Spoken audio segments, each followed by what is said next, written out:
Hello, in this very short video I'm going to show you how you can get access to the VoiceThread tutorials so that you can find out about how to create a voice thread, how to comment on a voice thread, and how to, generally speaking, use the tool.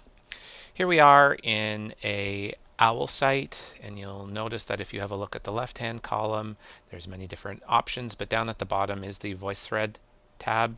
Left-click that, where you'll be taken to the VoiceThread tool.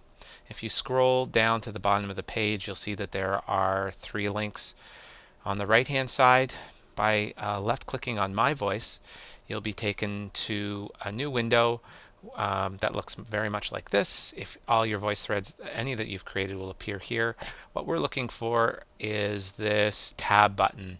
Selecting that tab will provide you with a list of different links. You're looking at the tutorials, and there, once you close the tab, you'll see that there are all different tutorials that you can access to find out how to create, comment, share, doodle, or even moderate if you're an instructor on VoiceThread. So, good luck in creating, commenting, and sharing with VoiceThread.